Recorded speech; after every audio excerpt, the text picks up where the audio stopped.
Hi, this is Brad from Pro Wrestling Junkies, and today's guest hails from Buffalo, New York. Started training in 2011 under Danny Danger, and has worked for Pro Wrestling Rampage, Smash Wrestling, Empire State Wrestling, Progress.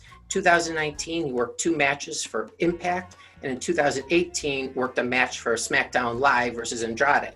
He's currently the Smash Wrestling Champion. He's held the ESW Heavyweight Championship, as well as the ESW Interstate Championship. Shared the ring with the likes of Walter, Joe Gacy, A.R. Fox, The Butcher and the Blade, Cole Radrick, Sami Callihan, and many more. 2014, he made his first appearance on the PWI 500 list, coming in at number 481. And on the 2020 list that was just released, he's moved up 134 spots to number 347. So please let's welcome my next guest, someone who my wife says is more attractive than me, Mr. Kevin Bennett. Hey, Kevin, what's going on? What's going on, everybody? Can you hear me okay? Everything I can hear you good? Perfectly. It's like you're sitting right across from me at a table. All right, perfect. But like a really big table. Right. Okay, so at this point, does it feel good to every year seeing your name on the PWI 500 list? Or is it old? Yeah, man, it's always...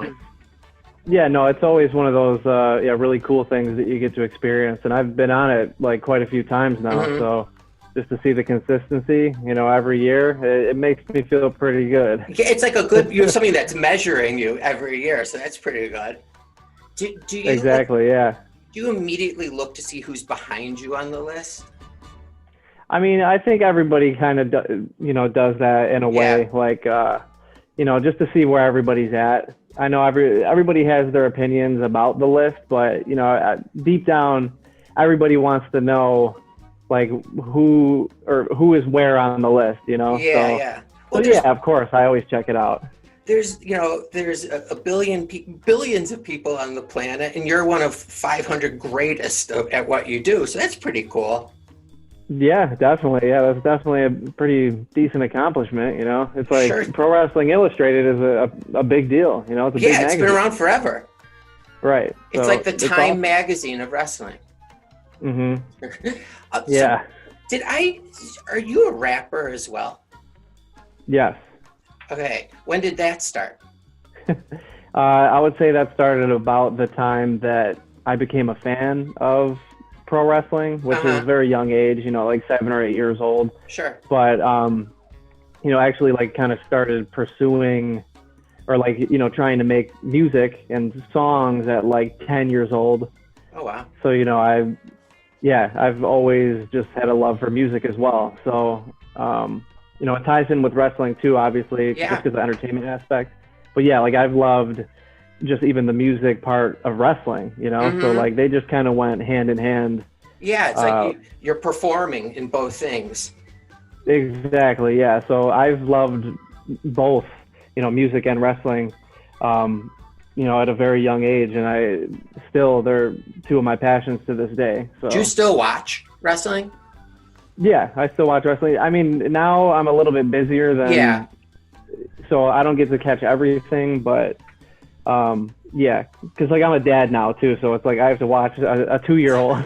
Totally. So it's like I can't really, Yeah, your mind's gonna turn to mush for the next at least 3 years. But I do. I'm just getting to where I can watch whatever I want, and there's other TVs that they can go to. But anyways, so what did you love about wrestling when you were a kid? I definitely just loved the larger than life aspect of it. I think the thing that really got me as a kid and really hooked me is I remember one of my buddies was showing me a video game, which is the No Mercy Nintendo 64 video game. The best of all time. Oh my gosh, yeah, my favorite game to this day. Mm-hmm. But what really hooked me in was that game, and Jeff Hardy was the first wrestler that I saw in that game, and he was doing like, the swanton bombs off the ladders, and I just couldn't believe it. It was like just a totally different world to me, So like the athleticism, I always thought, how is this guy doing a flip off of a ladder onto another human being? Like this is the most like heavy and be able to walk the next day. Yeah, exactly. I just thought that it was incredible, you know, and like I come from a boxing family as well. You know, my dad was an amateur boxer, my brother is an amateur boxer, so there's always been, you know, like just that like in ring, like it's just been in my blood, you know what I mean? So it's like even at that young age, it was just like I was just drawn to it subconsciously, not even knowing, you know. So yeah, man, like when I saw wrestling, it was just like, this is crazy. I got to see more of this. So how did you end up hooking up with Danny Danger? So we were heavy into backyard wrestling because we were too young, obviously, to train professionally. So like what most kids do as wrestling fans, you wrestle in your yard. Sure. And Danny Danger was one of those. He was a backyard wrestler at one point, and I grew up in the generation, obviously, when YouTube started to get really big. So everybody was posting their, you know, backyard YouTube videos online, and it was like this huge community of backyard wrestlers that had their own companies. So like me and my friends ended up stumbling across his videos, and we were just a huge fan of him. We thought that Danny Danger was literally the best. Dangerously amazing Danny Danger. So yeah, we just like fell in love with him, and you know, he was like our idol as kids. But then you know, he took it to the next level, wanted to train to be a professional wrestler, which is something we've always wanted to do. So like he was even more of our hero, you know. Like he was the backyard legend, and then, you know, got professionally trained, and like he was just the man, you know. So like we would bother him as kids, you know, just always like instant messaging him and trying to get a hold of him and asking him all these questions. And he probably thought we were extremely annoying, but my parents ended up literally purchasing me a wrestling ring when I was 13 years old. Like, wow. Like, was it something you woke up on your birthday and there's a wrestling ring in my backyard? Well, the way that it kind of happened is, like, you know, we used to wrestle on trampolines all the time, and we went through, I don't know, like 3 or 4 trampolines because we were always on it, always wrestling, and we would break them. Yeah. So like we went through a couple of trampolines, and then I think I just threw it out there one day. I was like, man, I wish you guys would just get me a wrestling ring, you know? And like my dad, who he's really good, you know, building things like carpentry and all that kind of stuff. So he told me that he was actually going to build me one. So he actually did end up building like a platform for like a wrestling, you know, like just a wrestling base is what you would call it. He did end up buying us one, but it was like super stiff. It was hard. And eventually, I mean, we still wrestled on it, but eventually, I don't know what it was. My parents literally did what most parents would think is absolutely crazy, and we found one online and they bought it for me. So I think it was like a couple $1,000s. Okay, that's what I was gonna ask. Is it like over like $3,000? Yeah, I would say like $3,000, $4,000 range. Wow, you don't hear that a lot, having that great parents. They must really love you. That's how I think. Yeah, they definitely knew that.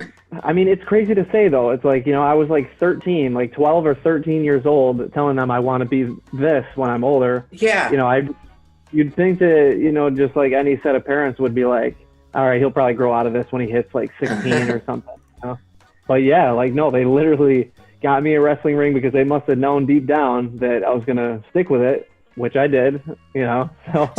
So when you came to your first day of training, you have backyard wrestling, you know, as part on your resume.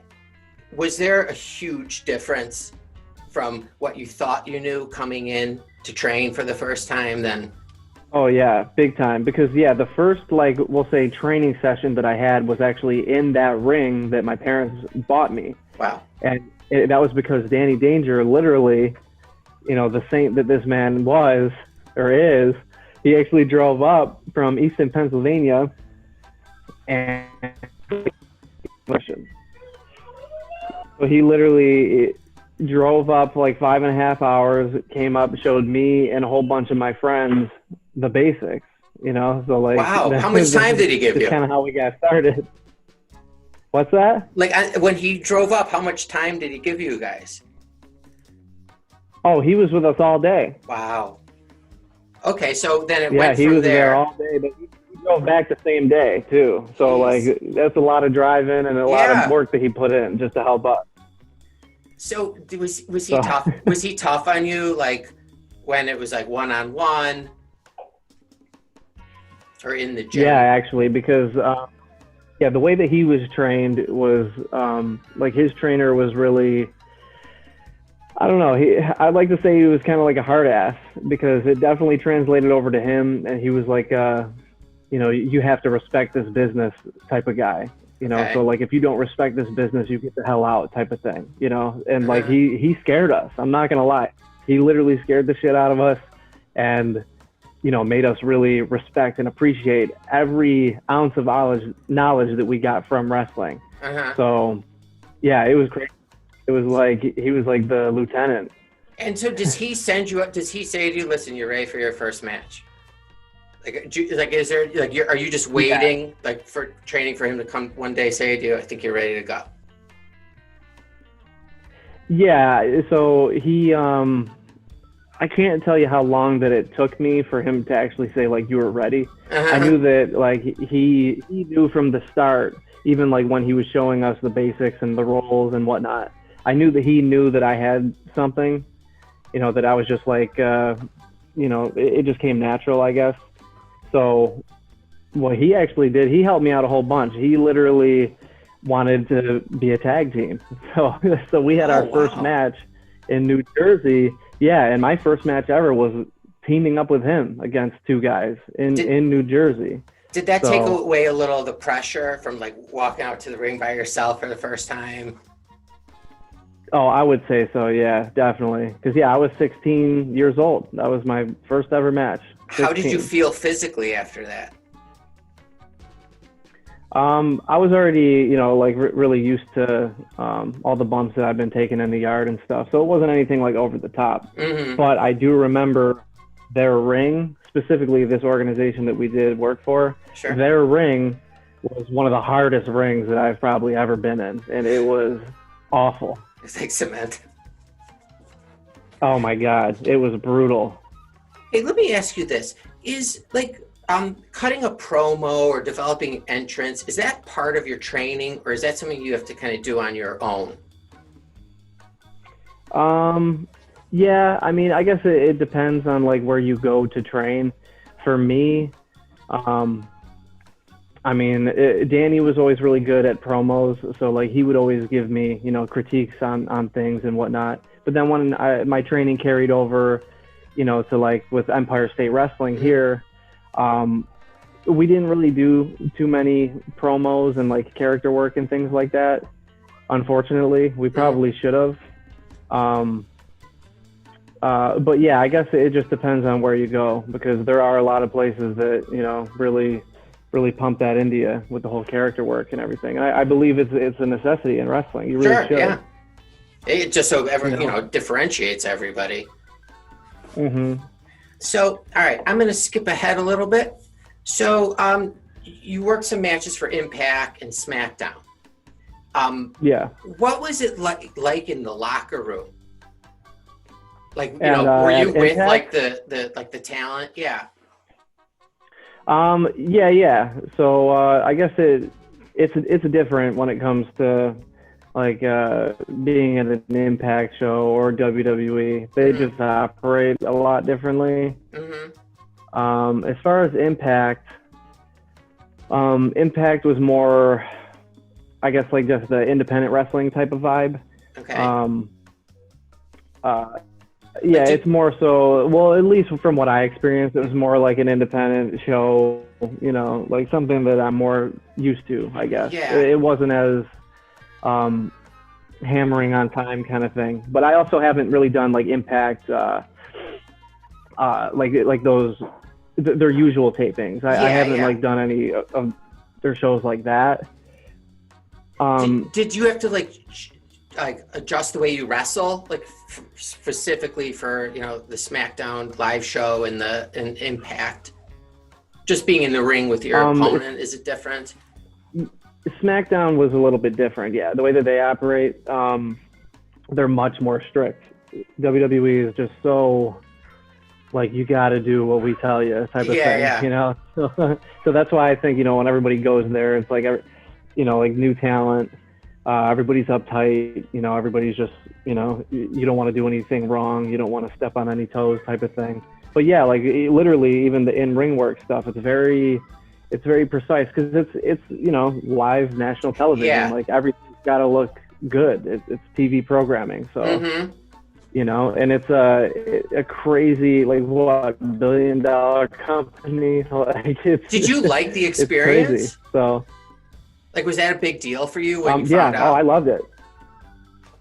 Okay. Yeah, I've worked there a couple times now too, so it was like, you know, I knew feedback? sooner or later I was going to get a show or I could get a match on a show. So, do you get feedback from, you know, the, you know, agents or the other talent that's there?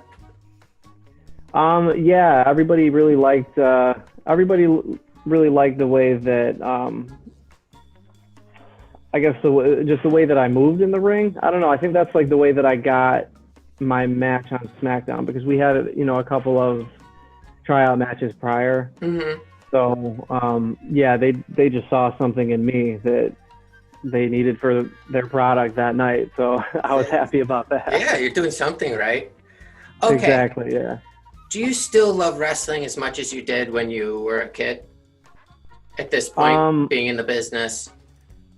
Yeah. Oh, I definitely love it just as much. But it's a lot different, obviously, when you know how wrestling works compared to when you're a little kid and it's like a fairy tale, right? So it's a lot different, because I remember, like, Danny Danger, I remember when we were talking to him, he's like, yeah, you guys are definitely going to view wrestling a lot differently after you're trained. You know, this is like when we were bothering him on instant messaging, and like we were kind of bummed out by that. You know, you're going to look at it totally differently. And we're like, oh no, it's like, you know, learning that Santa Claus isn't real or something. Totally. You know? Yeah. So, but no, I mean, it's really cool, you know, just to look back and like see how it was viewing it as a child, and now knowing all the inside workings of it. Like it's really crazy, man. All right. Well, I don't want to keep you much longer. So I'm going to ask you 5 random yes or no questions, not related to wrestling. And you can just say yes or no, or you can elaborate, whatever you want. Are you ready? Okay. All right. Sure. Have you ever seen how kosher meat is prepared? No. All right. Then I would suggest you rent the movie Faces of Death 1. Oh my God. If you're interested. Crazy. Okay. Number 2. For $7,300, would you eat exclusively canned dog food for 2 weeks? For $7,300 for 2 weeks. Bro, I can't do that, man. Yeah. No way. I can't do that. Okay. Do you ever say to someone, I'm going to go outside right now to look at the stars at night? Have you ever said that? No, I don't think so. Okay. Have you ever seen an animal that had rabies? Yes. Oh, wow. I did. What kind of animal, if I can ask? It was a raccoon. It tried to attack me and my dad while we were fishing. Oh my! Like during the day? During the day while we were literally fishing, yeah. And he must have had a bad case of that. Oh my God, it was awful, and it was huge. It was like the size of a medium-sized dog. Oh my God, it was brutal. But yeah, it was missing an eye and everything. And it was like, it was. I'll never forget it ever. The missing eye leads to my final question. Have you ever driven with a blindfold on? No, but I've closed my eyes before and have someone else how long stare. I can go. Yeah, totally. All right, well, thank you so much for coming on. I really appreciate you giving me any of your time. So, and I'd, of course, love to have you again, because I have tons of other questions. Odd, of course, and regular questions. Yeah, no problem. This was cool. All right, Kevin, I'm going to never show a picture of you to my wife ever again, and I can't watch your matches when she's in the house ever again. But I will keep tuning in and keep seeing where you're at. All right, man. I appreciate it. Take care. All right, you as well. You too.